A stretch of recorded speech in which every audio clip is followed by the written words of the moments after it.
बच्चों, आज हम प्रोजेक्ट कार्य कंप्लीट करेंगे। कक्षा 8 है और विषय है विज्ञान। तो चलिए बच्चों, हम आगे बढ़ते हैं। यहाँ पर दिया है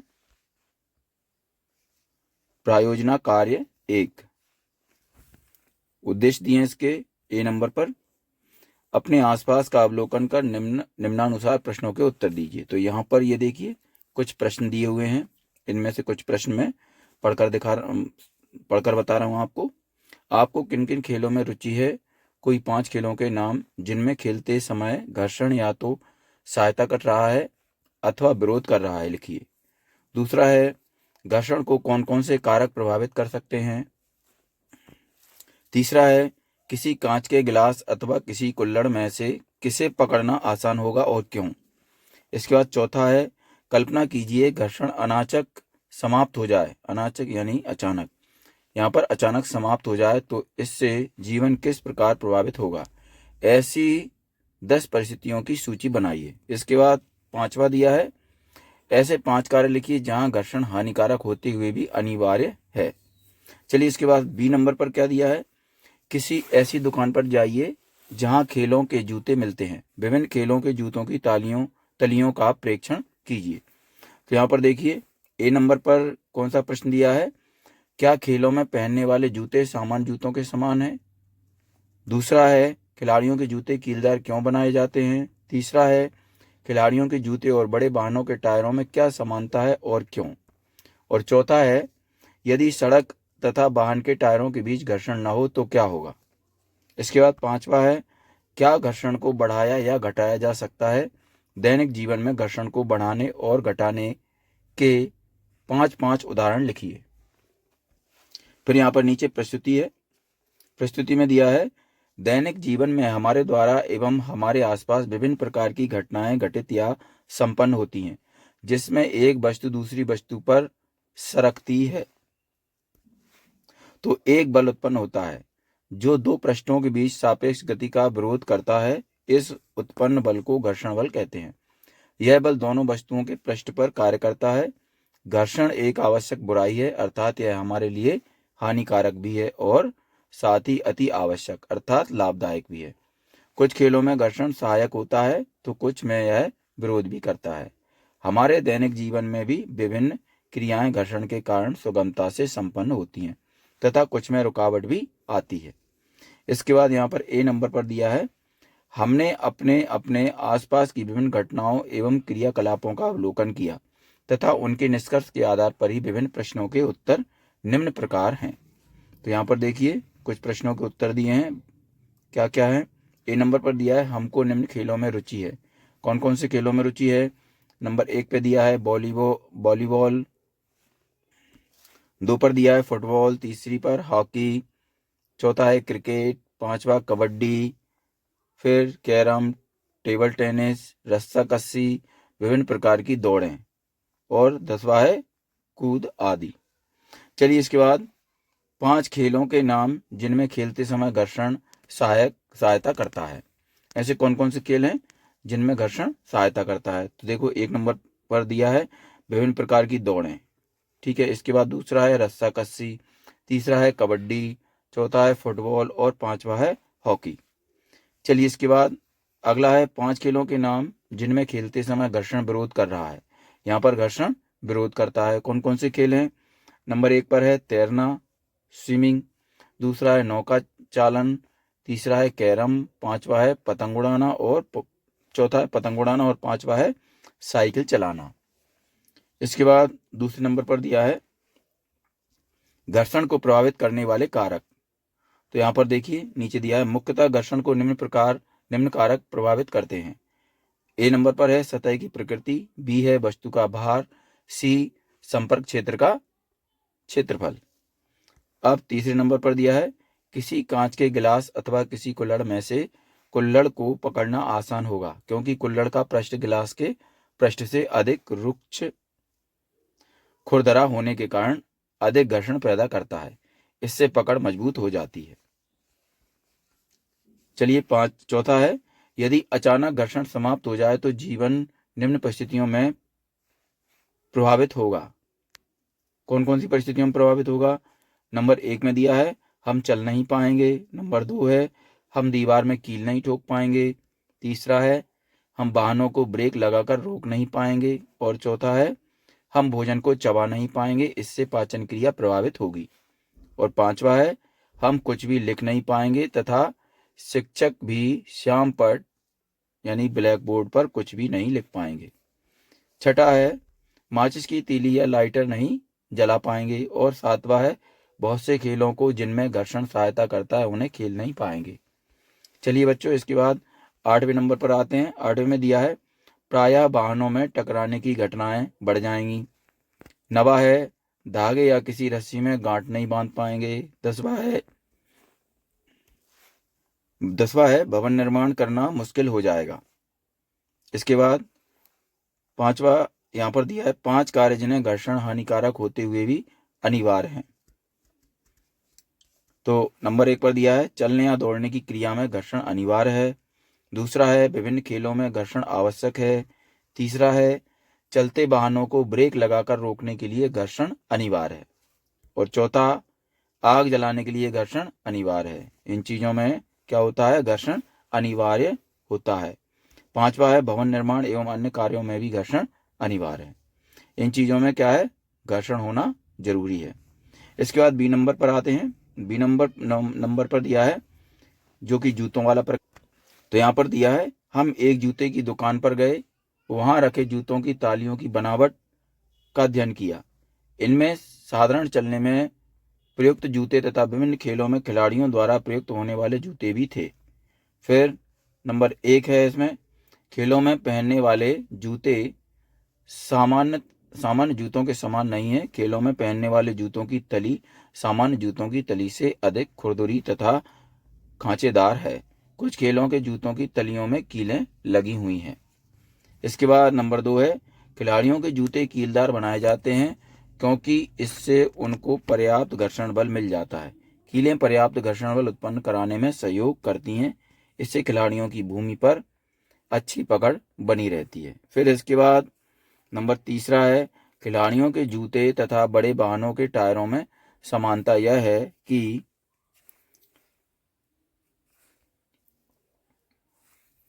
दोनों की तली अधिक खांचेदार होती हैं, जिससे उनकी फर्श पर एवं सड़क पर पकड़ अच्छी बनी रहती है।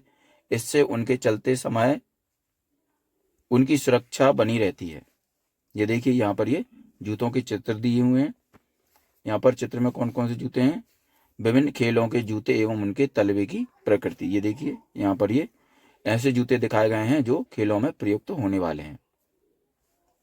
इसके बाद 4 नंबर पर है यदि सड़क एवं वाहनों के टायरों के बीच घर्षण नहीं होगा तो उनको चलाना अति कठिन तथा असुरक्षित होगा, क्योंकि वाहनों की सड़क से पकड़ कम हो जाती है। यहाँ पर 5वां नंबर है हाँ, घर्षण को बढ़ाया या घटाया जा सकता है। इसके बाद यहाँ पर दिया है दैनिक जीवन में घर्षण को बढ़ाने के उदाहरण। कौन कौन से उदाहरण है दैनिक जीवन में जिससे घर्षण बढ़ जाता है? नंबर 1 है खिलाड़ियों के जूते की तली खांचेदार तथा कील लगी हुई होती है। दूसरा है ट्रकों आदि भारी वाहनों के टायर अधिक खांचेदार बनाए जाते हैं। तीसरा है वाहनों को रोकने के लिए ब्रेक लगाए जाते हैं। चौथा है हमारे सामान्य जूतों की तली खांचेदार बनाई जाती है। और 5वां है कबड्डी के खिलाड़ी अपने हाथों पर मिट्टी रगड़ते हैं, जिससे घर्षण बढ़ने से अच्छी पकड़ बन जाती है। चलिए इसके बाद आगे बढ़ते हैं। आगे दिया है दैनिक जीवन में घर्षण को घटाने के उदाहरण कौन कौन से हैं? नंबर 1 पर दिया है कैरम बोर्ड पर चिकना टेल्कम पाउडर छिड़ककर घर्षण कम किया जाता है। दूसरा है दरवाजों के कब्जों मशीनरी के पुर्जों में तेल डाला जाता है। तीसरा है बिजली के पंखों आदि घूमने वाले उपकरणों में बाल बीरिंग का उपयोग किया जाता है। और चौथा है अटैची सूटकेस आदि में रोलरों का उपयोग किया जाता है। इसके बाद 5वां दिया है वाहनों आदि में पहियों का उपयोग करके घर्षण कम किया जाता है। चलिए आगे बढ़ते हैं। अगला है हमारा परियोजना कार्य दूसरा। इसके उद्देश्य क्या है? ये नंबर पर दिया है किसी खेत पौधशाला नर्सरी अथवा बगीचे का भ्रमण कीजिए तथा निम्नलिखित जानकारी प्राप्त कीजिए। कौन कौन सी जानकारियां प्राप्त करना है? नंबर 1 बीज चयन का तरीका एवं महत्व। नंबर 2, सिंचाई की विधियां। नंबर 3, अधिक शीत, अधिक गर्मी एवं अधिक वर्षा के मौसम का पौधों पर प्रभाव। और नंबर 4, उपयोग में आने वाले उर्वरक एवं खाद। और नंबर 5, व्यावसायिक उपयोग। इन चीजों का हमें क्या करना है, इन चीजों की जानकारी प्राप्त करना है। चलिए आगे बढ़ते हैं, बी नंबर पर आते हैं। यहाँ बी नंबर में 1 नंबर दिया है, कृषि में उपयोग में आने वाले कुछ मशीनों के चित्र एकत्र कीजिए तथा इन्हें अपनी फाइल में लगाकर उनके नाम और उपयोग लिखिए। फिर दूसरा है, पानी की कमी वाले क्षेत्रों में सिंचाई किस विधि का प्रयोग होता है।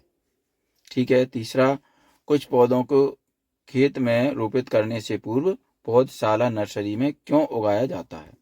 इसके बाद चौथा है, फसल के साथ कुछ पौधे प्राकृतिक रूप से उग जाते हैं, ये पौधे फसल के लिए किस प्रकार हानिकारक हैं। फिर 5वां दिया है, फसलों के कटाई की विधियां लिखिए। चलिए यहाँ पर प्रस्तुतिकरण शुरू करते हैं। तो प्रस्तुति में लिखेंगे, भोजन जीवन का एक अत्यावश्यक अंग है। जीव जंतु अपना भोजन स्वयं नहीं बना सकते, उन्हें प्रत्यक्ष या अप्रत्यक्ष रूप से भोजन के लिए पेड़ पौधों पर निर्भर रहना पड़ता है।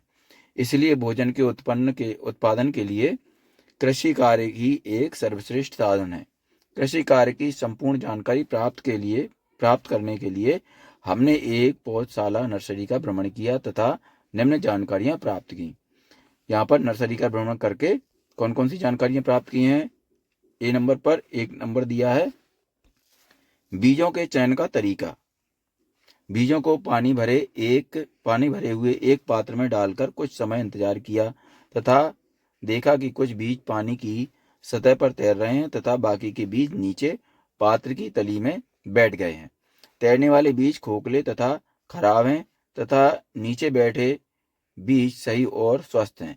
नीचे बैठे हुए बीजों का चयन फसल उगाने के लिए कर लिया जाता है। इसके बाद आगे है, बीजों के चयन का महत्व। बीजों के चयन से थोथे, खोखले तथा अनुपयोगी बीजों को अलग कर दिया जाता है तथा अच्छे स्वस्थ बीजों का चयन कर लिया जाता है। ये चयनित बीज अच्छी पैदावार देते हैं। चलिए आगे बढ़ते हैं। यहाँ पर देखिए सिंचाई की विधियां दी हुई हैं। तो यहाँ पर नंबर 2 पर दिया है सिंचाई की विधियां। अब इसमें कौन कौन सी हैं परंपरागत तरीके जो पहले से चली आ रही हैं, वो विधियां यहाँ पर बताई गई हैं। कौन कौन सी हैं, यहाँ पर दिया है, कॉलम दिया है एक विधि का नाम, दूसरे कॉलम में दिया है विधि का वर्णन और तीसरे कॉलम में दिया है विधि का चित्र। यहाँ पर नंबर 1 दिया है, विधि का नाम में है मोट, घिरनी एवं चरस। यहाँ पर विधि का वर्णन किया हुआ है। इस विधि में क्या करते हैं, एक चमड़े का बड़ा बैग होता है जो रस्से के एक सिरे से लटका रहता है और कुएं में डूबकर पानी भरकर ऊपर लाता है। रस्से के दूसरे सिरे को बैल घिरनी की सहायता से खींचते हैं। ये देखिए इसमें इस चित्र में दर्शाया गया है। इसके बाद आगे बढ़ते हैं।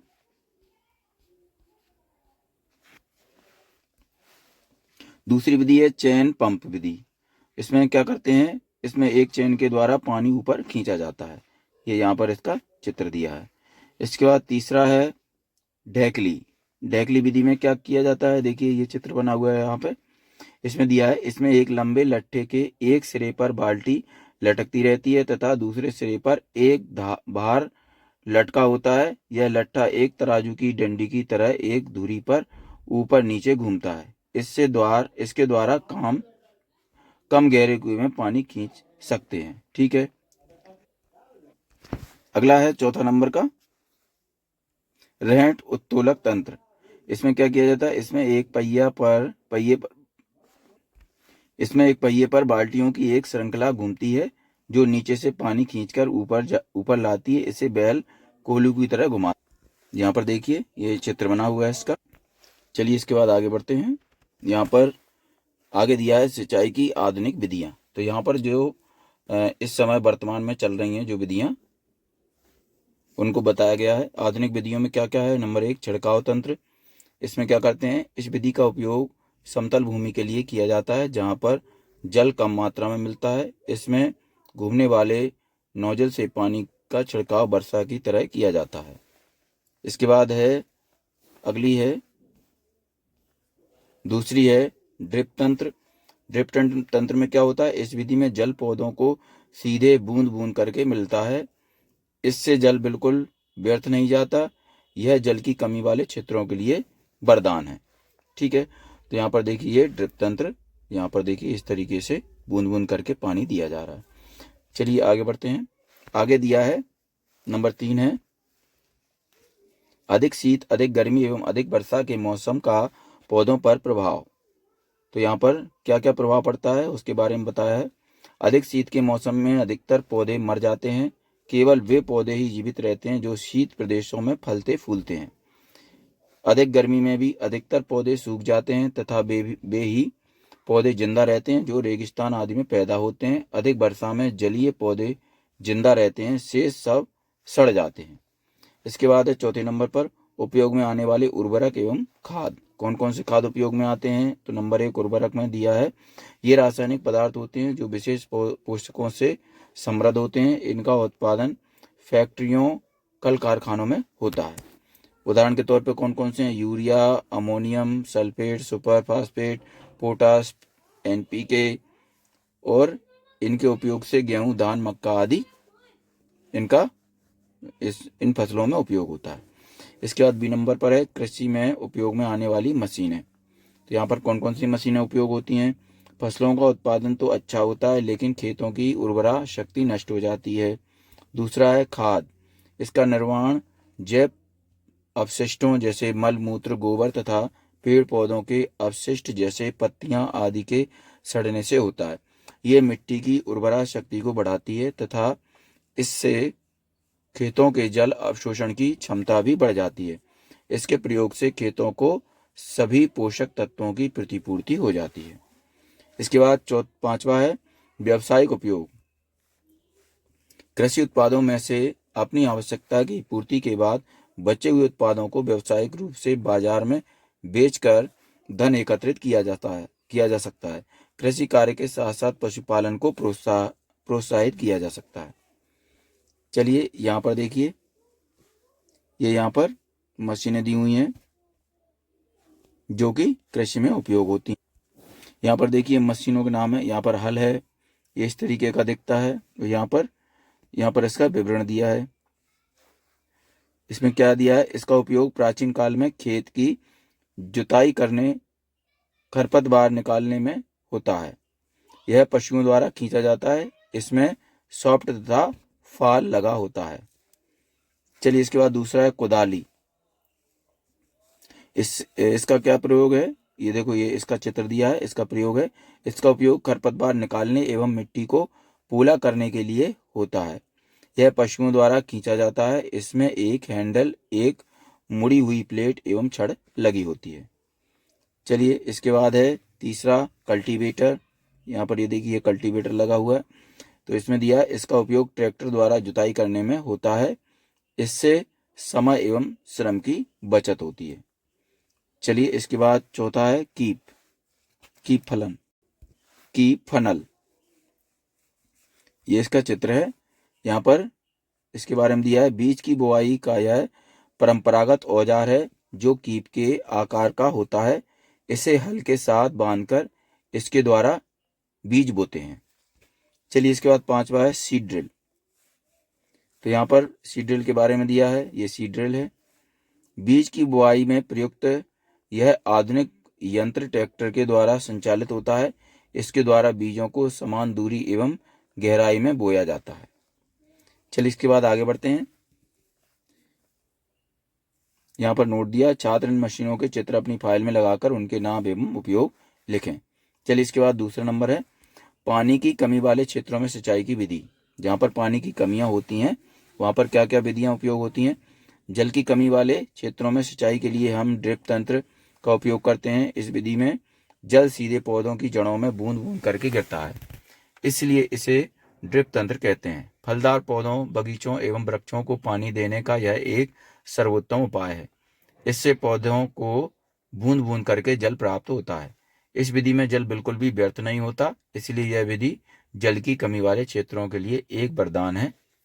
ठीक है, इसके बाद तीसरा नंबर है कुछ क्षेत्रों को हम खेत में रोपित करने से पूर्व पौधशाला में उगाते हैं, क्योंकि कुछ बीज सीधे खेत में उगाने से अच्छी फसल या पैदावार नहीं दे सकते।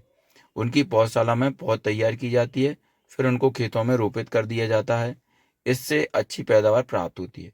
बहुत से ऐसे पौधे होते हैं जो स्थान परिवर्तन होने पर अच्छी तरह फलते फूलते हैं। इस प्रक्रिया से बीजों की भी बचत होती है। कुछ पौधे जैसे धान की पौध जल से भरे खेतों में रोपित की जाती है। उन खेतों में धान के बीज नहीं उग सकते। कुछ जलीय पौधों की पहले पौधशाला में पौध तैयार की जाती है, फिर उन्हें जलाशय में डाल दिया जाता है। इसके बाद है चौथा, कुछ पौधे फसल के साथ प्राकृतिक रूप से उग जाते हैं। इन पौधों को खरपतवार कहते हैं। ये पौधे बड़ी तेजी से बढ़ते हैं और अपने पोषण के लिए फसल के पौधों के भोजन को स्वयं ग्रहण कर लेते हैं। उनकी हवा, पानी तथा प्रकाश को भी रोकते हैं। इस प्रकार उनको ठीक प्रकार विकसित नहीं होने देते। इसके बाद है पांचवा है फसलों की कटाई की विधियां। फसल पकने पर या तैयार होने पर उसकी कटाई की जाती है। इसकी अनेक विधियां हैं। कौन कौन सी विधियां हैं? नंबर 1 है पौधों को उखाड़ कर, और नंबर 2 है दरांती द्वारा काट कर। चलिए इसके बाद आगे बढ़ते हैं। यह दरांती का चित्र है यहाँ पर। तीसरा है हार्वेस्ट द्वारा कटाई। यह एक मशीन होती है जो प्रायः ट्रैक्टर द्वारा संचालित होती है। इसके द्वारा फसल की कटाई की जाती है, तो समय एवं श्रम दोनों की बचत होती है। इसके बाद हमारा आ गया है प्रायोजना कार्य 3। तो यहाँ पर इसके उद्देश्य दिए हैं।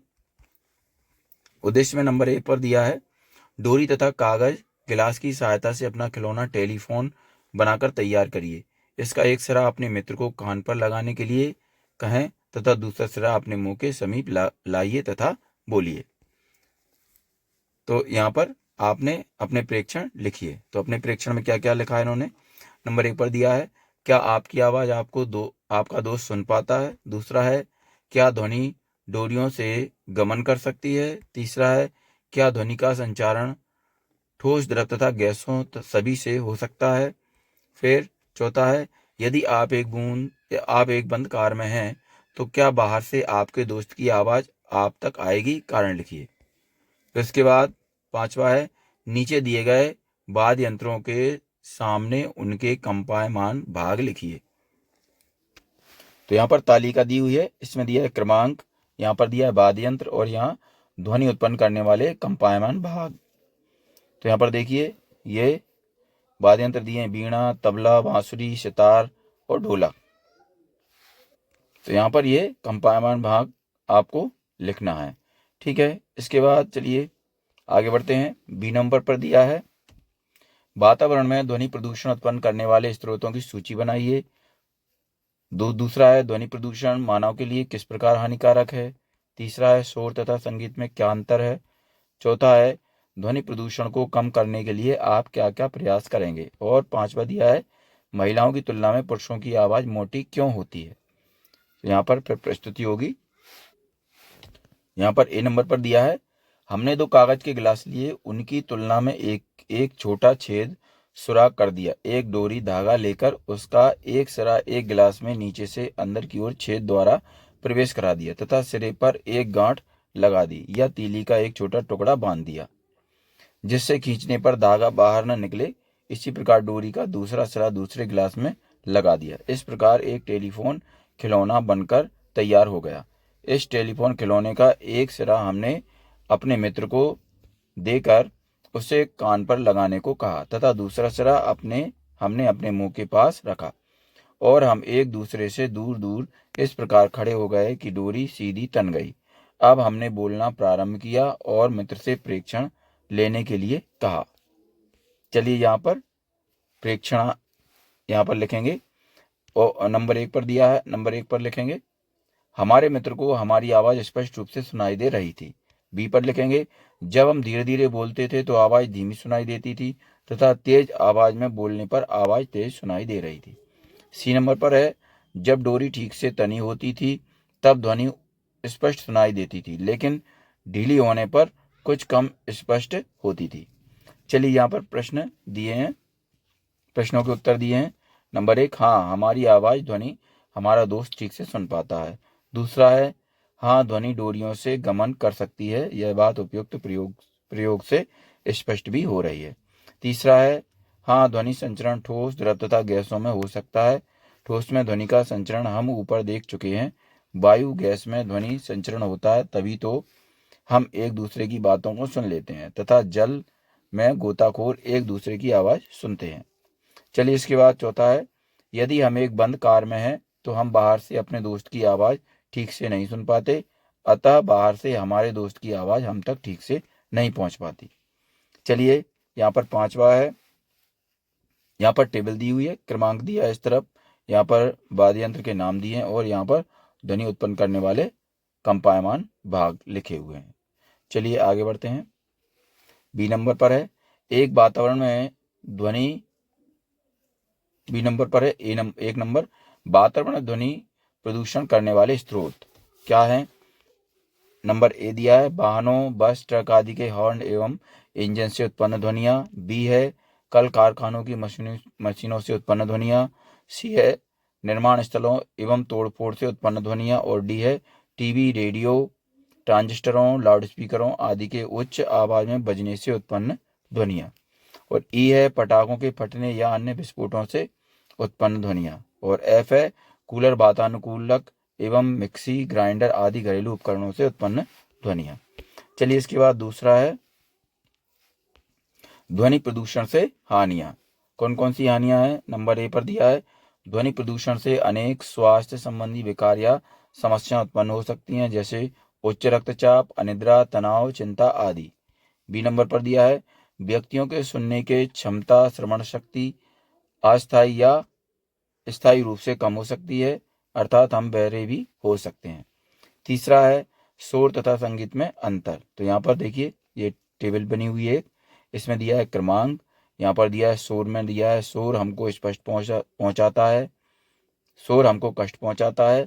और दूसरा है, शोर हमारे कानों को अच्छा नहीं लगता। संगीत में दिया है, संगीत हमको कुछ सुख पहुंचाता है, संगीत हमको सुख पहुंचाता है। और नीचे दिया है, संगीत हमको अच्छा लगता है। इसके बाद है चौथा, ध्वनि प्रदूषण को कम करने के लिए हमारे द्वारा किए जाने वाले प्रयास। कौन कौन से प्रयास हैं। ध्वनि प्रदूषण को कम करने के लिए हम निम्न प्रयास करेंगे। ए नंबर पर दिया है, स्वचालित वाहनों के हॉर्न का कम से कम उपयोग करेंगे। बी है, रेडियो एवं टेलीविजन को कम आवाज पर चलाएंगे। सी है, शादी समारोह में डीजे का प्रयोग कम से कम करेंगे। और डी है, अधिक शोर उत्पन्न करने वाले पटाखों को नहीं चलाएंगे। अर्थात ध्वनि प्रदूषण उत्पन्न करने वाले स्रोतों का कम से कम प्रयोग करके उन पर नियंत्रण करेंगे। चलिए पांचवा है, महिलाओं की तुलना में पुरुषों की आवाज़ मोटी होती है, क्योंकि महिलाओं की ध्वनि आवृत्ति पुरुषों की अपेक्षा अधिक होती है। इस कारण महिलाओं की आवाज़ अधिक तीखी एवं बारीक होती है, जबकि पुरुषों की आवाज़ की आवृत्ति कम होती है, कम होने के कारण अधिक मोटी एवं भारी होती है। चलिए यहाँ पर हमारा परियोजना कार्य 4 यहाँ पर शुरू होता है। उद्देश्य है इसके, अपने आस पड़ोस का सर्वेक्षण कीजिए और पता लगाइए। प्रश्न नंबर 1 दिया है इसमें, आपके आसपास या स्कूल में 12 वर्ष की आयु के कितने बच्चे चश्मा लगाते हैं। फिर प्रश्न 2 दिया है, चश्मा लगाने वाले बच्चों के माता पिता से पता लगाइए कि उनके बच्चों की दृष्टि क्षीण होने के क्या क्या कारण हैं। फिर तीसरा है, किसी नेत्र विशेषज्ञ से पता कीजिए कि दृष्टि क्षमता सही रखने के लिए भोजन में क्या क्या लेना चाहिए। फिर उसके बाद है चौथा, नेत्र विशेषज्ञ से नेत्र की देखभाल के बारे में विचार विमर्श कीजिए एवं बताए गए बिंदुओं को लिखिए। फिर इसके बाद है प्रश्न नंबर 5, चश्मा लगाने वाले बच्चों के चश्मों में कौन कौन से लेंस लगाए गए हैं और क्यों। इसके बाद प्रश्न नंबर 6, बुजुर्गों या अधिक उम्र के लोगों के चश्मों में कौन से लेंस का प्रयोग किया जाता है और क्यों। यहाँ पर प्रश्न नंबर 7 है, 10 बच्चों और 10 बुजुर्गों के चश्मों के दोनों आंखों के पावर की सूची बना। इसके बाद है प्रश्न नंबर 8, टीवी एवं मोबाइल से होने वाले दुष्प्रभावों को अपने से बड़ों से पता लगाकर लिखिए। फिर प्रश्न नंबर 9 है, चाक्षुष विकृति युक्त विद्यार्थियों से पूछिए कि वे किस प्रकार पढ़ते लिखते हैं एवं वे वस्तुओं, बाधाओं तथा मुद्रा के विभिन्न नोटों को कैसे पहचानते हैं। फिर इसके बाद प्रश्न नंबर 10 है, नेत्रदान के विषय में जानकारी एकत्र करके लिखिए। यहाँ पर प्रस्तुति दी हुई है। हमारे लिए नेत्रों का अपना एक अलग ही महत्व है। नेत्रों के बिना तो यह सारा संसार ही अंधकारमय हो जाता है। इनकी सुरक्षा एवं देखभाल अत्यंत आवश्यक है। आजकल नेत्र रोगों से ग्रसित लोगों की संख्या बहुत बढ़ रही है। इसके लिए हमारा खान पान, जीवन शैली एवं पर्यावरण उत्तरदायी है।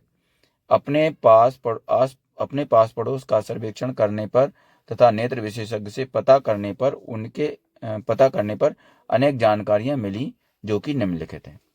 नंबर 1 है, हमारे आसपास तथा स्कूल में 12 वर्ष की आयु के अनेक बच्चे चश्मा लगाते हैं।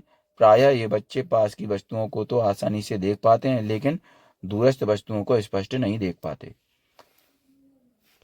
फिर इसके बाद है दूसरा, चश्मा लगाने वाले बच्चों के माता पिता से जब उनके बच्चों की दृष्टि क्षीण होने के कारणों की जानकारी ली तो भिन्न भिन्न कारण सामने आए। नंबर 1, किसी बीमारी के कारण उसकी दृष्टि क्षीण हुई। नंबर 2, चोट लगने के कारण उनकी दृष्टि क्षीण हुई। नंबर 3, खाने में दूध, हरी सब्जी एवं फल नहीं खाने के कारण उनकी दृष्टि क्षीण हुई।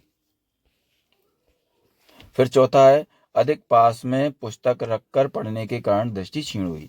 पांचवा है, मोबाइल पर अधिक देर तक खेलते रहने के कारण उनकी दृष्टि क्षीण हुई।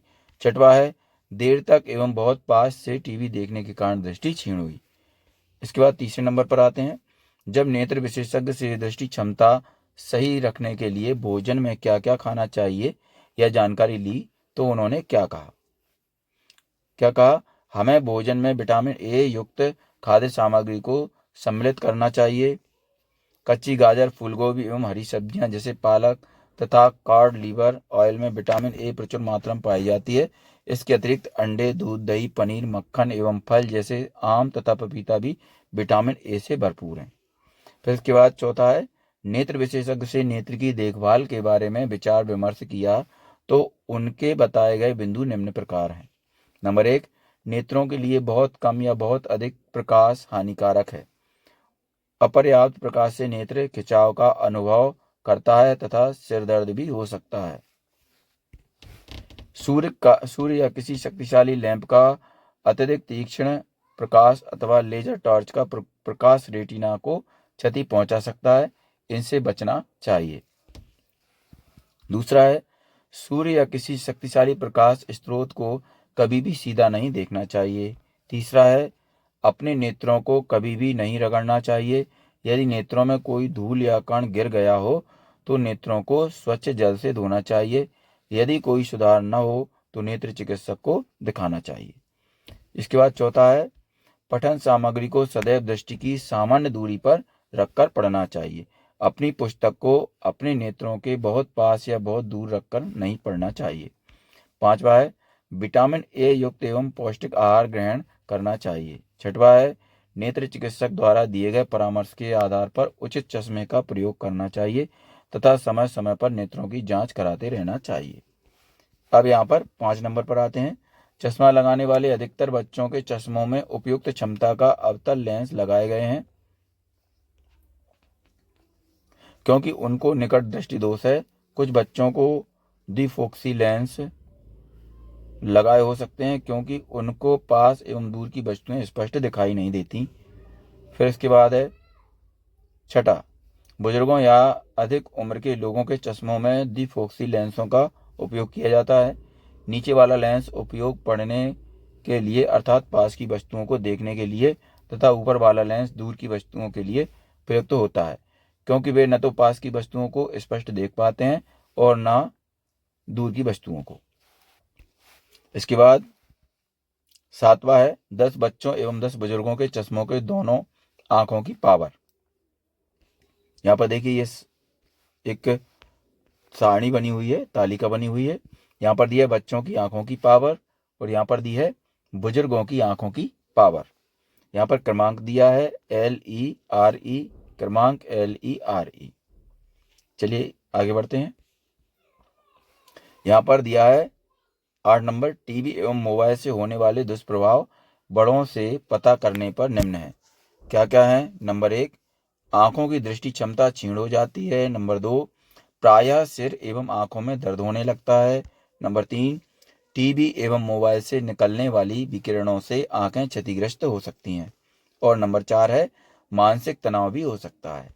इसके बाद 9 नंबर है चाक्षुष विकृति युक्त विद्यार्थियों से उनके पढ़ने लिखने एवं वस्तुओं बाधाओं तथा मुद्रा के विभिन्न नोटों को पहचानने के बारे में पूछने पर पता चला कि ये व्यक्ति स्पर्श द्वारा या ध्वनियों को ध्यानपूर्वक सुनकर वस्तुओं को पहचानने का प्रयत्न करते हैं। ऐसे व्यक्तियों की अन्य ज्ञानेंद्रियां जैसे स्पर्शेंद्रिय, श्रवणेंद्रिय अधिक विकसित हो जाती हैं। आजकल अतिरिक्त संसाधन इनकी क्षमताओं को अधिक विकसित एवं सक्षम बना देते हैं। पढ़ने लिखने में ये ब्रेल लिपि का प्रयोग करते हैं। चलिए इसके बाद आगे बढ़ते हैं। वस्तुओं बाधाओं को ये स्पर्श के द्वारा पहचानते हैं। मुद्रा के विभिन्न नोटों को स्पर्श करके तथा इसके साइज को देखकर पहचानते हैं। इसके बाद 10वां है नेत्रदान के विषय में एकत्रित जानकारियां कौन कौन सी हैं। नेत्रदान किसी भी व्यक्ति द्वारा किया जा सकता है। यह चाक्षुष विकृति युक्त कार्निया बंधता से पीड़ित व्यक्तियों के लिए बहुमूल्य भेंट है। आगे है नेत्रदान करने के लिए नेत्रदान करने वाले व्यक्ति को अपने जीवन काल में अपने निकट के पंजीकृत नेत्र बैंक में प्रतिज्ञा पत्र देकर अपने नेत्र धरोहर रखने होते हैं। उसे अपनी इस प्रतिज्ञा के बारे में अपने निकट संबंधियों को भी सूचित करना होता है, जिससे उसकी मृत्यु के उपरांत आवश्यक कार्रवाई की जा सके। नेत्रदान मृत्यु के 4-6 घंटे के अंदर किसी भी स्थान पर अथवा अस्पताल में किया जा सकता है। इसके बाद यहाँ पर दिया है नेत्रदान निम्न व्यक्ति कर सकते हैं। कौन कौन कर सकते हैं। नंबर 1 किसी भी लिंग का अर्थात स्त्री पुरुष। दूसरा है किसी भी आयु का हो। तीसरा है किसी भी सामाजिक स्तर का हो। चौथा है चश्मा पहनने वाला भी हो सकता है। और 5वां है किसी भी सामान्य बीमारी वाला हो सकता है। बहुत अच्छी बात है। इसके बाद आगे है निम्न बीमारी युक्त व्यक्ति नेत्रदान नहीं कर सकता। कौन कौन से व्यक्ति नहीं कर सकते। नंबर 1 एड्स, हेपेटाइटिस बी एवं सी, जलमीति, ल्यूकीमिया, लिम्फोमा, धनुस्तंभ, हैजा, मस्तिष्क शोथ। चलिए आगे बढ़ते हैं। यहाँ पर अगला है प्रायोजना कार्य 5। इसके उद्देश्य हैं।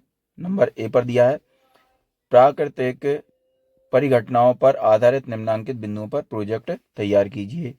किस किस पे करना है। नंबर 1 प्राकृतिक विनाशकारी परिघटनाएं कौन कौन सी हैं, नाम लिखिए। नंबर 2 त्वरित झंझा के समय यदि आप घर के बाहर खुले स्थान में हैं तो आपको क्या सावधानियां रखनी चाहिए। तीसरा मौसम विभाग यह भविष्यवाणी करता है कि किसी निश्चित दिन त्वरित झंझा की संभावना है और मान लीजिए उस दिन आपको बाहर जाना है, क्या आप छतरी लेकर जाएंगे। अपने उत्तर की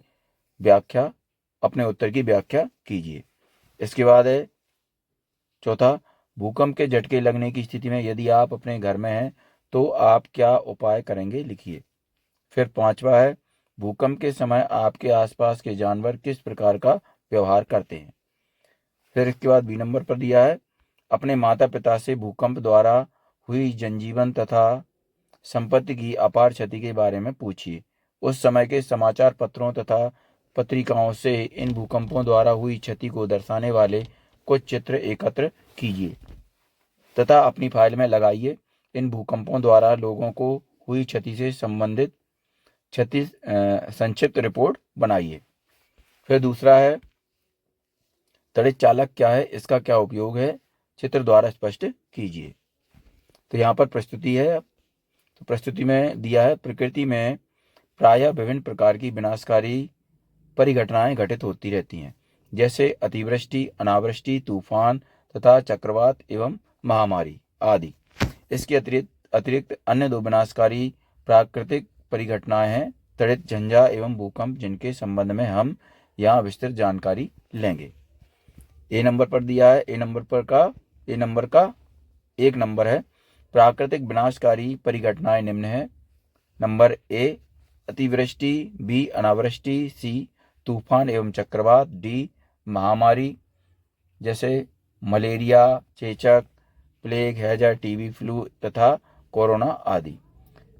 और ई है त्वरित तथा झंझावत एवं एफ है भूकंप आदि। इसके बाद दूसरे नंबर पर आते हैं जब हम त्वरित झंझा के समय घर से बाहर खुले में होंगे तो निम्न सावधानियां रखेंगे। क्या क्या रखेंगे। ए पर आते हैं, ए नंबर पर खुले में वाहनों जैसे मोटरसाइकिल आदि से दूर रहेंगे।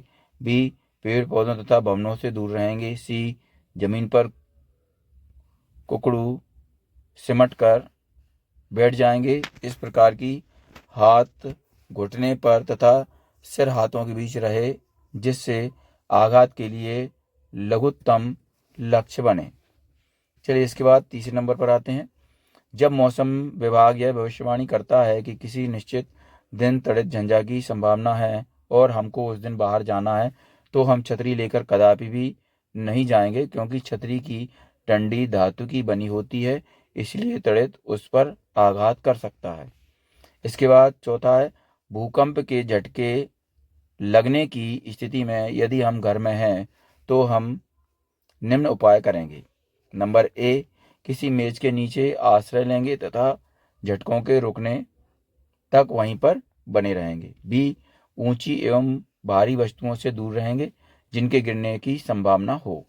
नंबर सी, यदि हम बिस्तर पर लेटे हुए हैं तो उठेंगे नहीं, बल्कि वहीं लेटे रहेंगे तथा अपने सिर को तकिए से ढक लेंगे। फिर इसके बाद पांचवा है, प्रायः जानवरों को भूकंप आने का पूर्वाभास हो जाता है, अर्थात पहले ही पता चल जाता है। हमारे आसपास के जानवर भूकंप आने पर रमाने लगते हैं तथा इधर उधर भागने लगते हैं। वे डरे डरे से रहते हैं। फिर इसके बाद बी है नंबर एक, बी में नंबर एक है, अपने माता पिता से भूकंपों द्वारा हुई जनजीवन तथा संपत्ति की अपार क्षति के बारे में पूछा तो ज्ञात हुआ कि 26 जनवरी 2001 को गुजरात के भुज जिले में एक भयंकर भूकंप आया, जिसमें जनजीवन तथा संपत्ति की अपार क्षति हुई। प्रायः सभी मकान धराशायी हो गए। बहुत बड़ी संख्या में जानवर एवं पशु पक्षी मारे गए। अपार जनसंहार हुआ। बहुत लोग हताहत हुए। भुज जिला वीरान लगने लगा। 26 दिसंबर 2004 को भूकंप के कारण हिंद महासागर में एक विशाल सुनामी आई। इससे हिंद महासागर के चारों ओर तटवर्ती क्षेत्रों में अपार जन एवं धन हानि हुई। 8 अक्टूबर 2005 को भारत के उत्तरी कश्मीर के उरी तथा तंगधार शहरों में एक बड़ा भूकंप आया। इसमें भी बहुत मात्रा में जन एवं धन हानि हुई। इन भूकंपों से लोगों को होने वाली क्षति के संबंध में संक्षिप्त रिपोर्ट। चूंकि भूकंप आने पर पृथ्वी कपकपाने तथा थरथराने लगती है, इसके कारण भवन, सड़क, पुल, बांध आदि नष्ट हो जाते हैं और भी यहाँ पर जनजीवन अस्त व्यस्त हो जाता है। भूस्खलन, सुनामी आदि का खतरा बढ़ जाता है।